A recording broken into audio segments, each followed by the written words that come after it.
Dabarkats!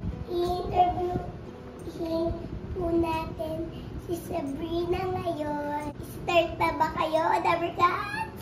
Anong masasabi mo sa isa kang napili sa Charter of the Year? Happy naman ako kasi gusto ko kasi maging artista. Feeling ko maging artista na ako. Bukod sa inyong ginagawa na dance and sing, ano pang iyong ginagawa? Nag-hosting, nagba-vlogger.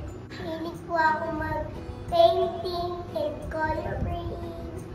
And mahilig po ako mag-art ng kung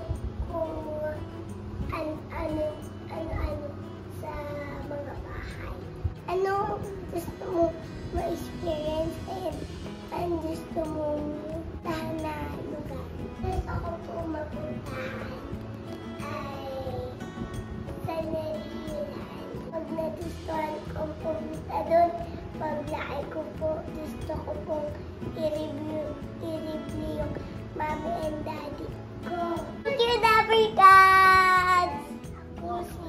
Ako si Sabrina K. Baraya, 4 years old, from Makati. Abangan niyo ako sa Bulaga!